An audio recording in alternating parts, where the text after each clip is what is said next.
Olá, amados. Muito boa tarde, sejam bem-vindos. Se você está comigo a primeira vez, eu sou o pastor Raul Nogueira. Você está dentro do Focando Vidas, que faz parte do Ministério LVO, Luz e Vida aos Voluntários. E nós gostaríamos realmente de motivar você, se é a primeira vez, nós já estamos na terceira live de Lucas. E você pode entrar no Raul Nogueira canal lá no YouTube e você vai procurar exatamente a parte de Lucas e aí você vai assistir o primeiro e o segundo, que são importantíssimos também. Hoje nós vamos dar continuidade, vamos iniciar o capítulo 2, um capítulo muito interessante, muito forte, e acredito que algumas coisas que vocês aprenderam talvez mude um pouquinho, ok? Nós vamos estar orando por pessoas que estão doentes, por pessoas que estão necessitadas, precisando realmente de cura, não só no sentido físico, mas também no sentido espiritual, emocional, não é? Muitas vezes o mundo interior da pessoa não está bem. Então nós vamos estar orando por vocês, orando por aqueles que vão entrar também no YouTube e que você possa também estar intercedendo e orando por mim. Amém? Meu Pai, mais uma vez entramos em Tua presença, Senhor, no Santo dos Santos. E queremos dizer que Tu és o único Deus, o Deus verdadeiro, e nós Te adoramos, Te buscamos, nós Te adoramos por aquilo que Tu és, louvamos por aquilo que o Senhor faz. E mais uma vez estou aqui, Senhor, disponível nas Tuas mãos. Somos limitados, então eu espero que o Senhor esteja agindo poderosamente em minha vida agora, para transmitir essa pequena live. E que pessoas possam assisti-la e possam de alguma forma ser impactadas. Que elas possam compartilhar com seus amigos, com as suas redes.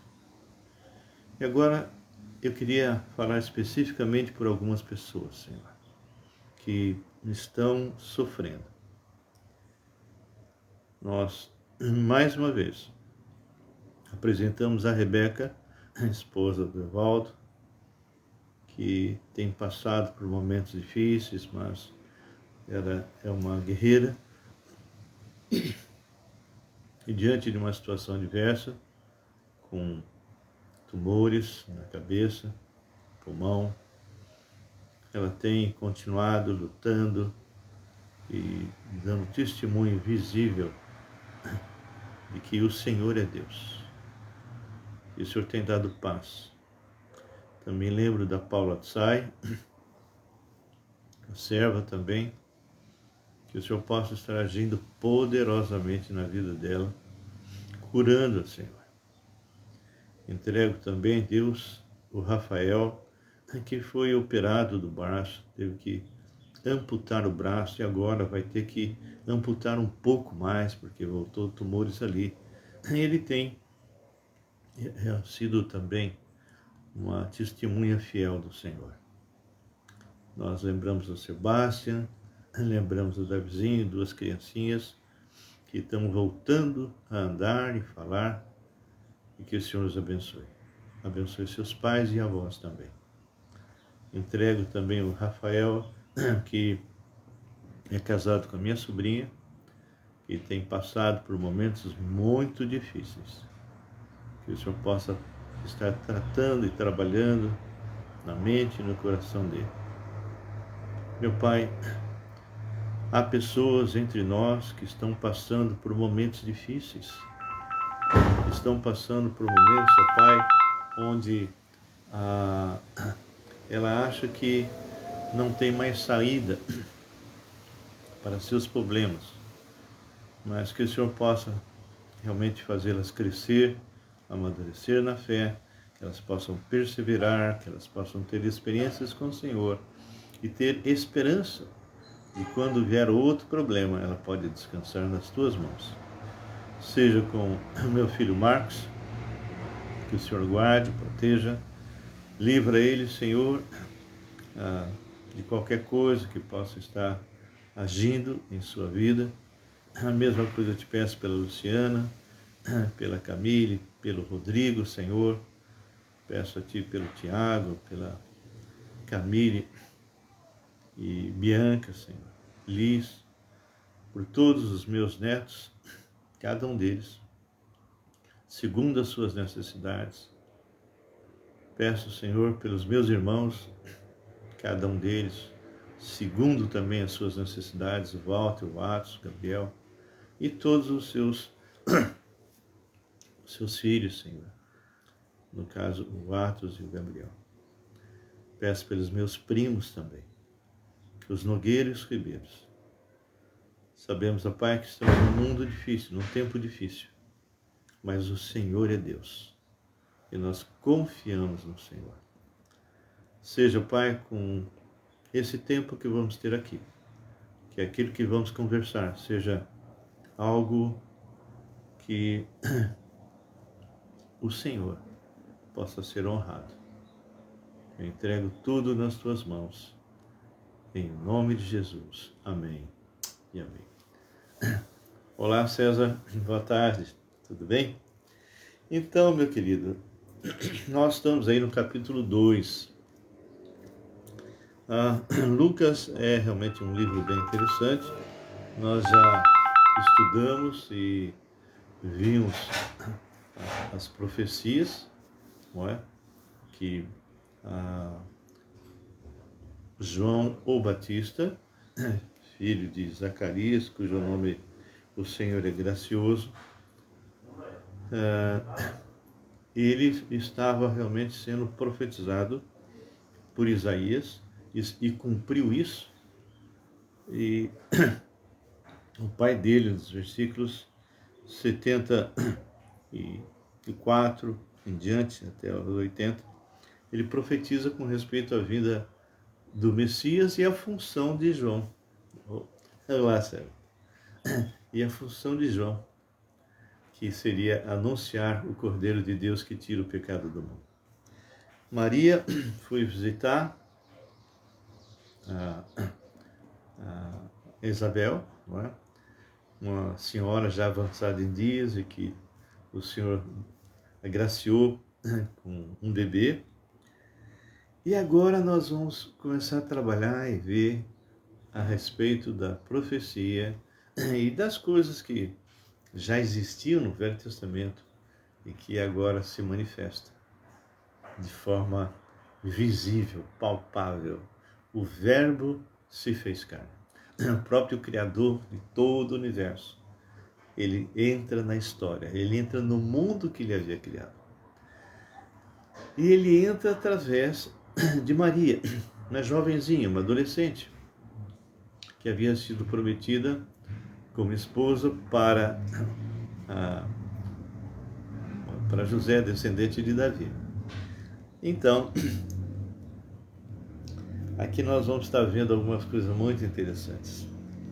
Primeiro, só lembrando que Maria, quando está com Isabel, ela, depois que Isabel disse que João, a criança que estava no ventre dela, havia se alegrado com a presença do Messias no ventre de Maria, a gente vê ela falando algo que as pessoas muitas vezes não entendem. Aqui no versículo 46, só para lembrar o que eu já falei. Então disse Maria: a minha alma engrandece ao Senhor, e o meu espírito se alegrou em Deus, meu Salvador. Como é interessante Deus fechar todas as brechas que o inimigo começa a colocar no coração de pessoas, inclusive desenvolvendo doutrinas erradas. Muitos colocam como se Maria não tivesse pecado. Tinha sido uma exceção como Adão. Adão nasceu sem pecado, depois ele pecou, mas ele contaminou a raça inteira, inclusive Maria. E Maria, pelo que nós vimos aqui, ela sabia disso. Porque se Maria não tivesse a natureza decaída, ela nunca poderia dizer que Deus era o Salvador dela. Porque só precisa de um Salvador quem é pecador.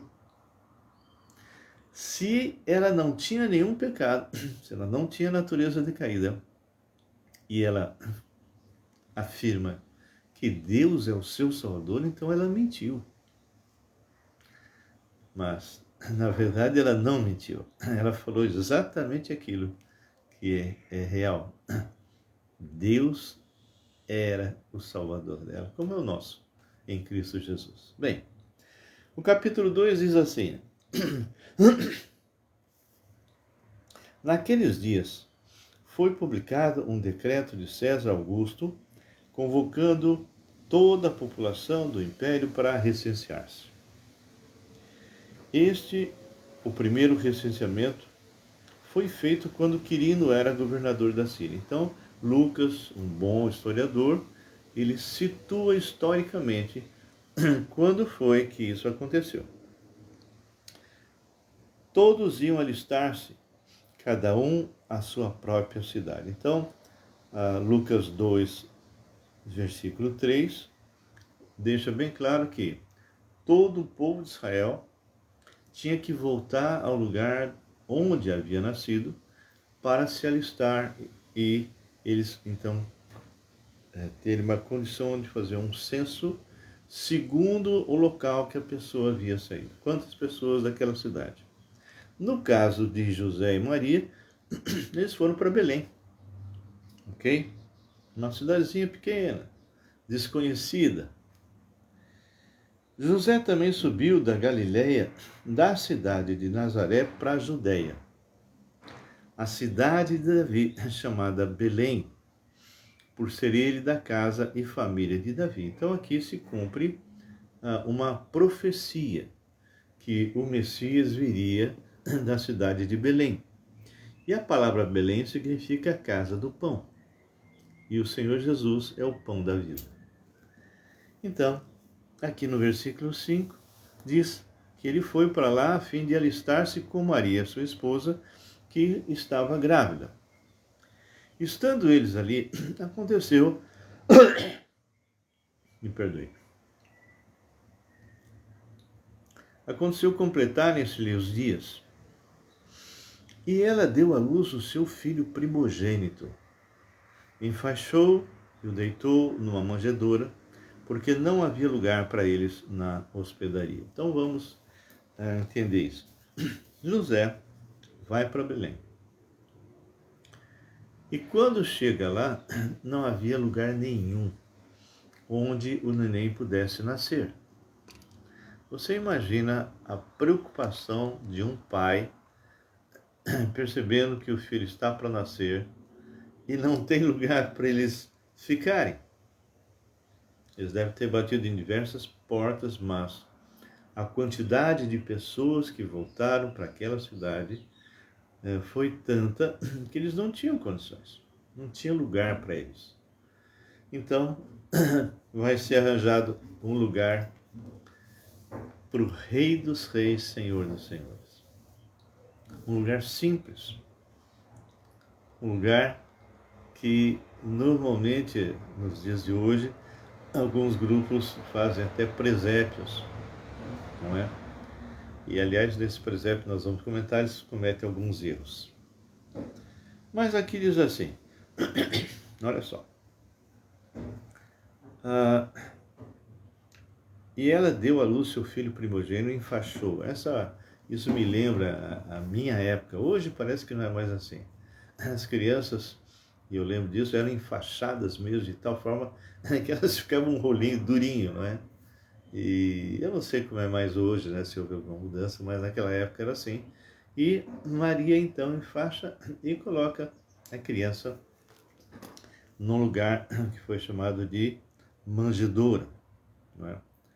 a gente vê isso bem claro. Nós temos que corrigir algumas ideias, não é? Quando se fala de cocheira, manjedoura, né?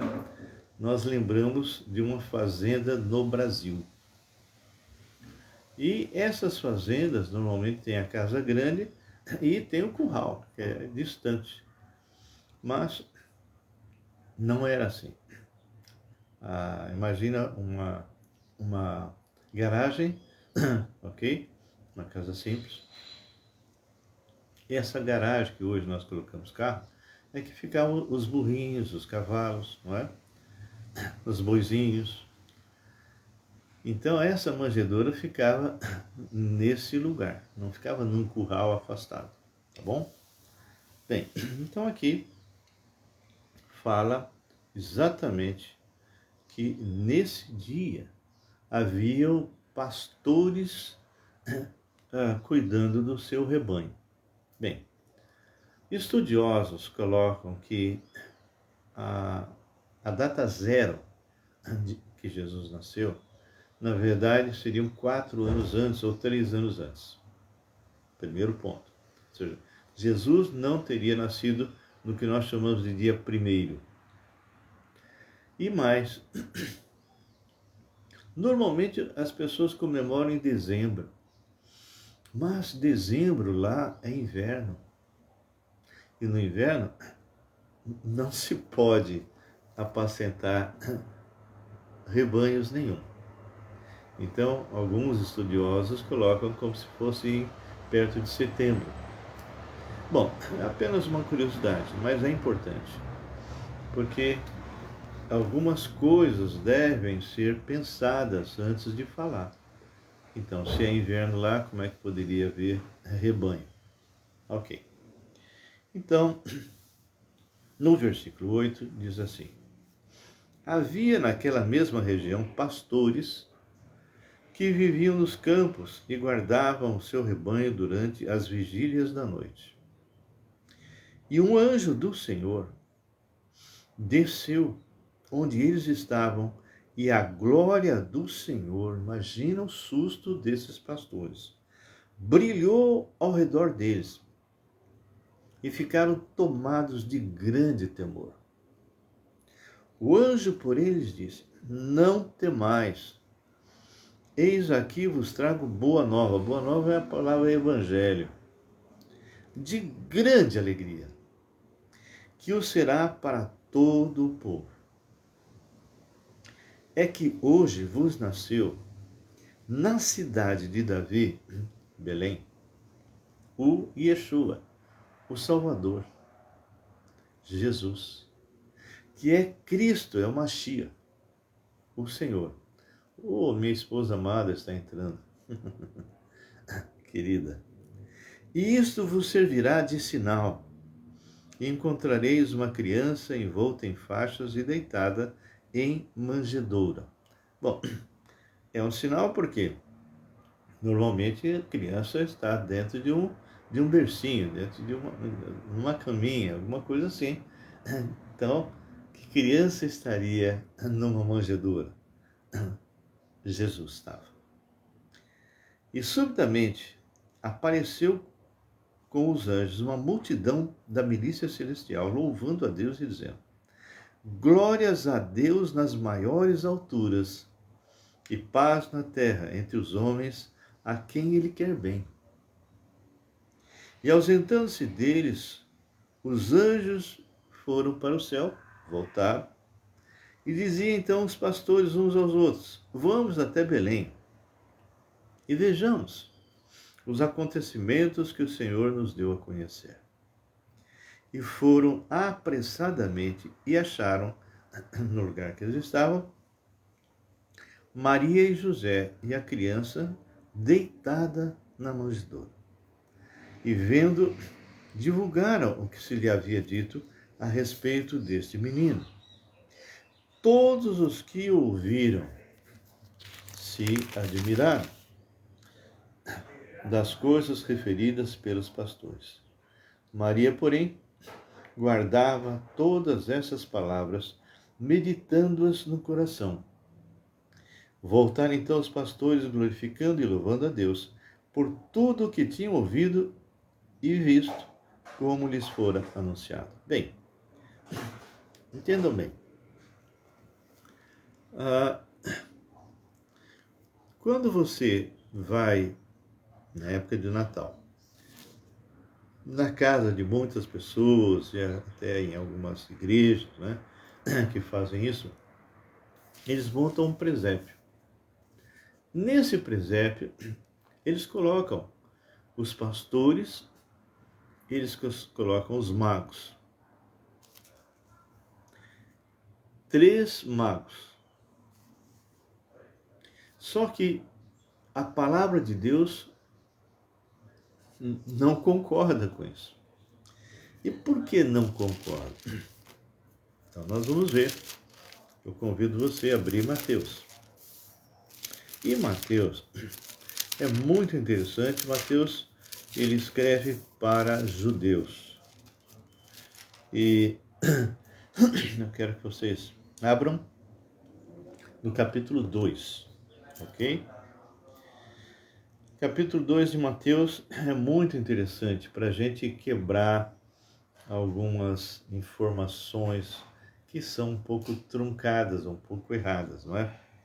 Mas a tradição é tão forte que surgiu até folia de reis, reis magos, coisa assim.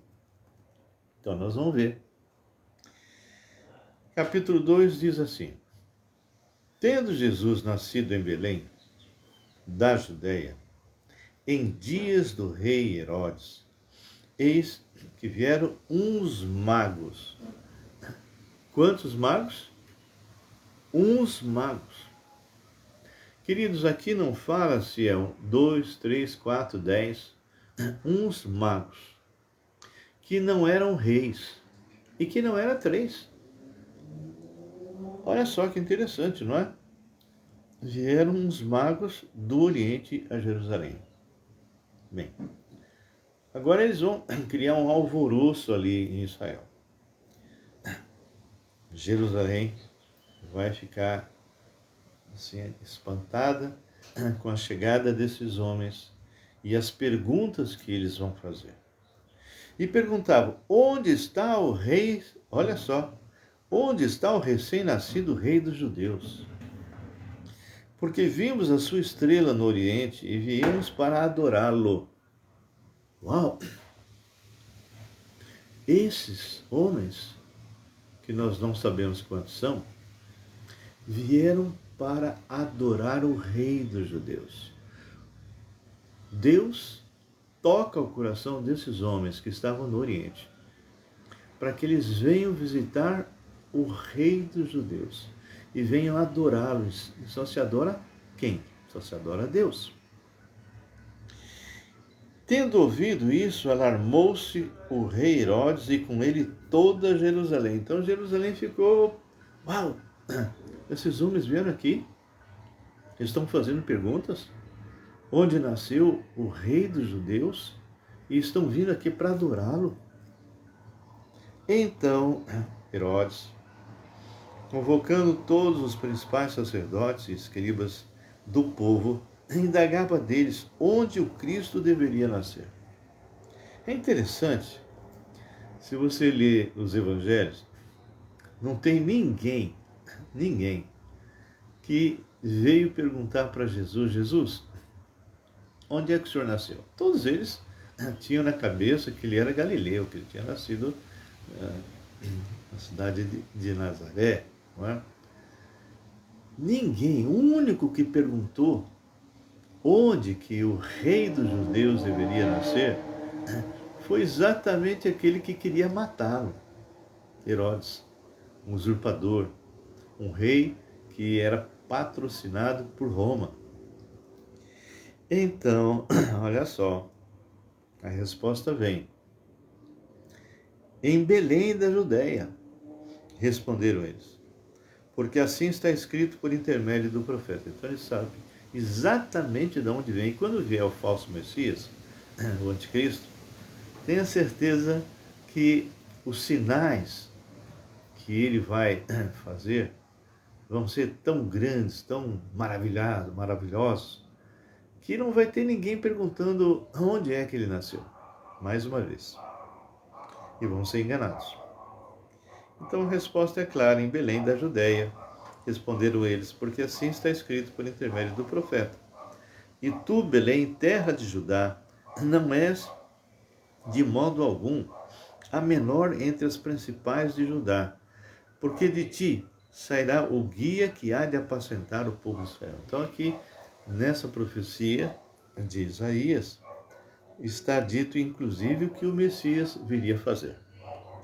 Com isso, Herodes, tendo chamado secretamente os magos, agora eu quero que você guarde o que eu vou ler, inquiriu deles com precisão quanto ao tempo em que a estrela apareceu. Bom, aqui vem uma questão. Se os magos chegaram no dia do nascimento, dia em que os pastores foram lá, essa pergunta não teria muito sentido. Inquiriu deles com precisão quanto ao tempo em que a estrela aparecera. Não teria sentido. Mas vocês vão entender que essa pergunta é importantíssima. E enviando-os a Belém, disse-lhes: ide informar-vos cuidadosamente a respeito do menino. E quando o tiverdes encontrado, avisai-me, para que eu também irá adorá-lo. Que mentiroso! Ele queria matar o menino. Mas o rei, imagina o rei chegando na cidade, ia ser uma loucura, não é? E ele ficou com medo de José com Maria fugirem, né? Ele nem sabia que era José e Maria. Então, os magos vão para lá. E essa estrela era uma estrela, não essa que o próprio Deus criou, mas era uma estrela que foi colocada e que ia na frente dos magos, e eles iam seguindo. E quando eles chegam em Jerusalém, essa estrela havia desaparecido. Então, olha só, no versículo, que coisa interessantíssima. Versículo 9 diz assim: depois de ouvirem o rei, partiram, e eis que a estrela que vira no oriente os precedia, ou seja, essa estrela aparece novamente, até que chegando parou sobre onde estava o menino. Bem, agora vai ter um encontro dos magos com Jesus e Maria. E o que é que nós vamos tirar daqui? Olha que coisa interessantíssima. E vendo eles as estrelas, alegraram-se com grande e intenso júbilo e entraram na casa. Não era mais manjedoura. Eles entraram na casa. Viram o menino com Maria, sua mãe. Não tinha José e não tinha nenhum pastor, não é? Prostrando-se o adoraram e, abrindo seus tesouros, entregaram-lhe suas ofertas, ouro, incenso e mirra.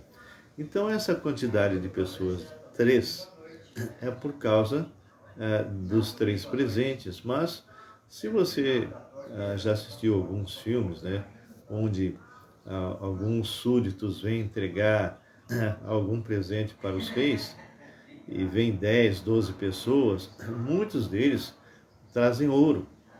2, 3 podem trazer ouro, outro prata, outras especiarias, não é? Incenso e mais isso, ou seja, não é a quantidade de presentes que determina a quantidade de pessoas. Mas por que foi mencionado esses 3 presentes? Porque esses 3 presentes, eles têm um motivo. Deus realmente colocou esses 3 presentes para identificar quem era o Messias. E aqui fala: ouro, Jesus como rei. Incenso, lembra Jesus como o sumo sacerdote. Mirra lembra Jesus o sofredor, aquele que morreu por você e morreu por mim. Sendo por divina advertência, prevenido em sonho para não voltar à presença de Herodes, porque Herodes queria matar a criança, regressaram por outro caminho à sua terra. Tendo eles partido, eis que aparece um anjo do Senhor a José em sonho e diz: Dispõe-te, toma o menino e sua mãe, foge para o Egito e permanece lá, até que eu te avise, porque Herodes há de procurar o menino para o matar. Dispondo-se ele, tomou de noite o menino, sua mãe, e partiu para o Egito. E lá ficou até a morte de Herodes, para que se cumprisse o que fora dito pelo Senhor por intermédio do profeta: do Egito chamei meu filho. Então, isso também havia sido profetizado, que Jesus iria para o Egito e depois voltaria para Israel. Bom, vocês lembram que eu pedi para que vocês guardassem o que estava no versículo 7? Eu vou ler de novo.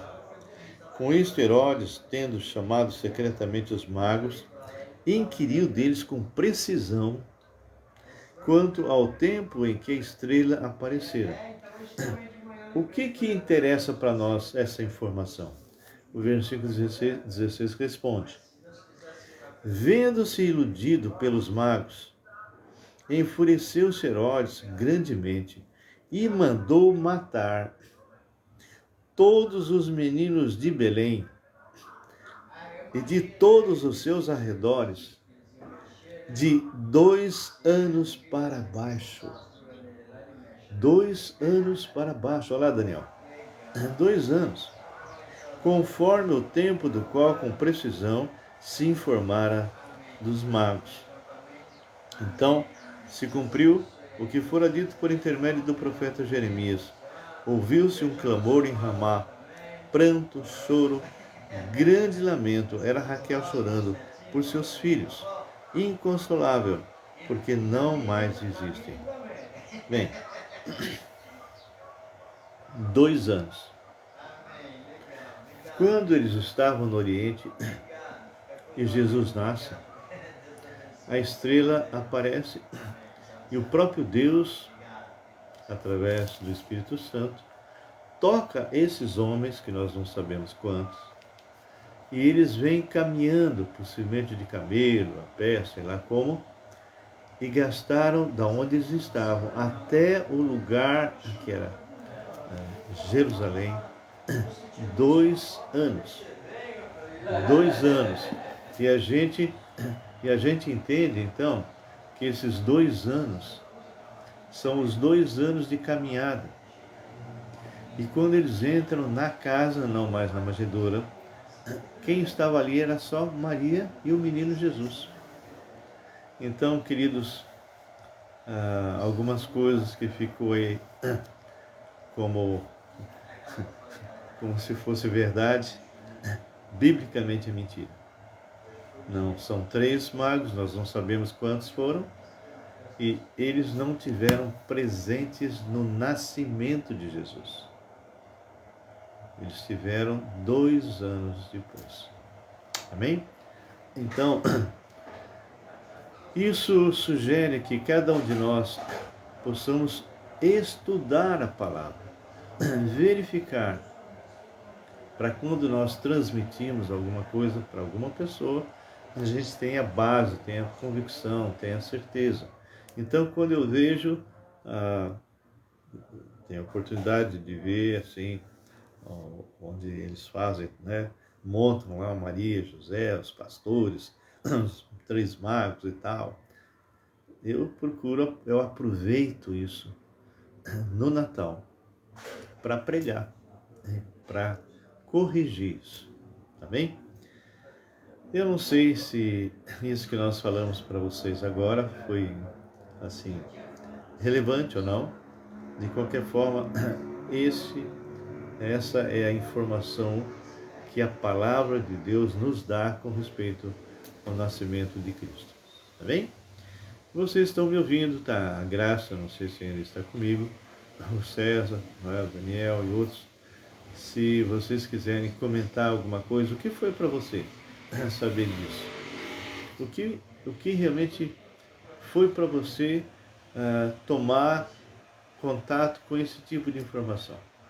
Para mim, tem muita relevância, porque a coisa foi desdobrando de tal maneira que hoje você tem no Brasil alguns folclores, né? Um período onde tem lá os três reis magos e tem toda uma cultura por trás disso, mas não tem base bíblica nenhuma. Se você gostaria de comentar, o César, alguém aí, o que foi para você, faça isso agora, antes que eu encerre, tá bom? Caso contrário, eu vou terminar. Tem perguntas?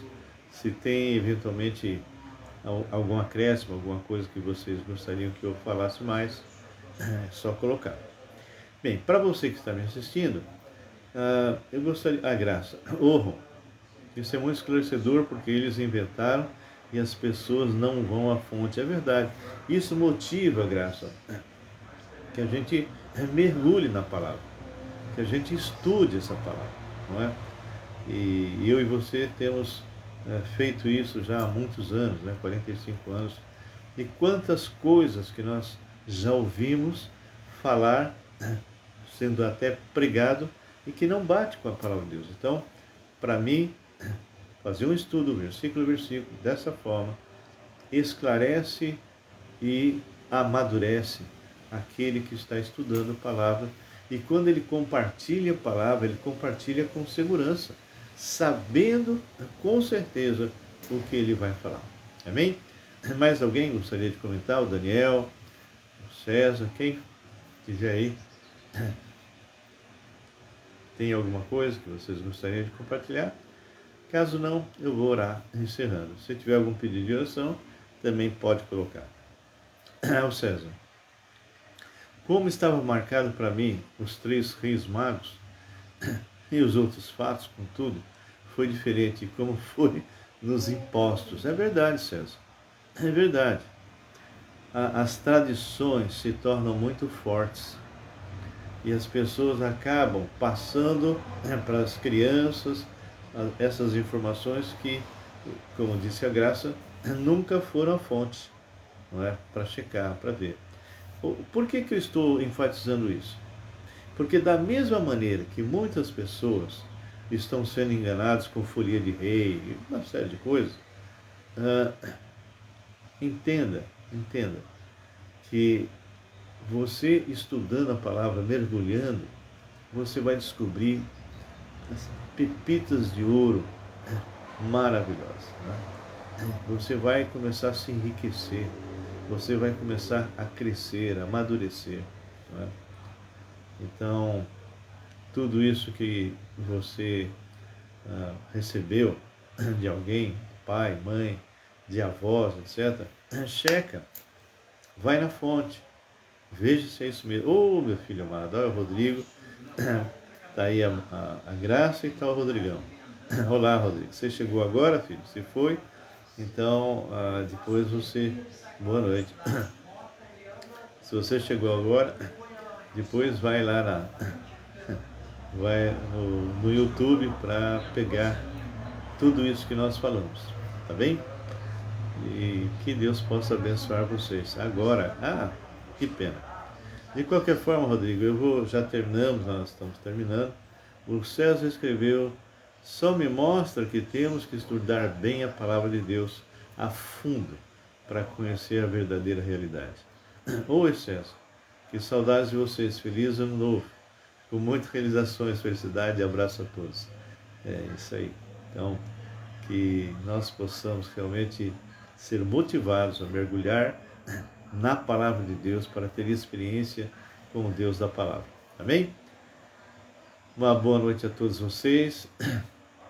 Que vocês possam continuar aí perseverando, estudando, mergulhando na palavra, compartilhando. Se essas lives têm sido relevantes para vocês, compartilhe, coloque nas suas redes, não é?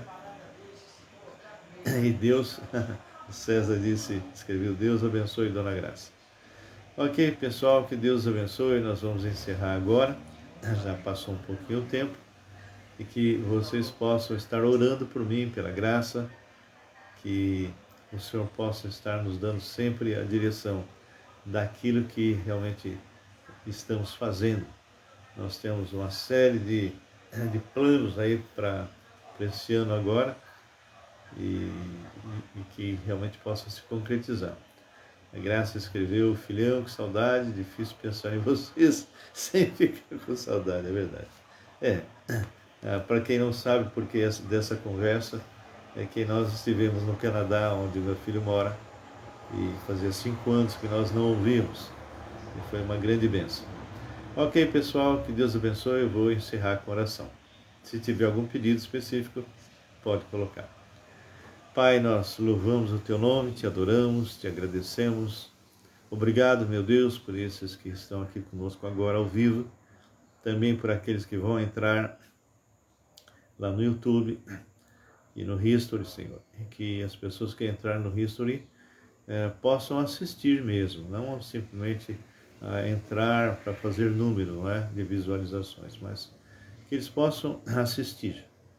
E nós te agradecemos por esse tempo, pedimos para aqueles que estão doentes fisicamente, psicologicamente, espiritualmente, que o Senhor os trate, os restaure por completo, porque eu te peço isso em nome de Jesus. Pai, nós já oramos no início pela Rebeca, já oramos pela Paulinha Tsai, oramos pelo Rafael, Senhor, pelos 2 Rafaéis, não é? E também por pessoas que estão passando aí por problemas e por dificuldades. E nós te agradecemos por tudo, meu Deus, em nome de Jesus. Amém. Queridos, que Deus abençoe. Fiquem na santa paz do Senhor.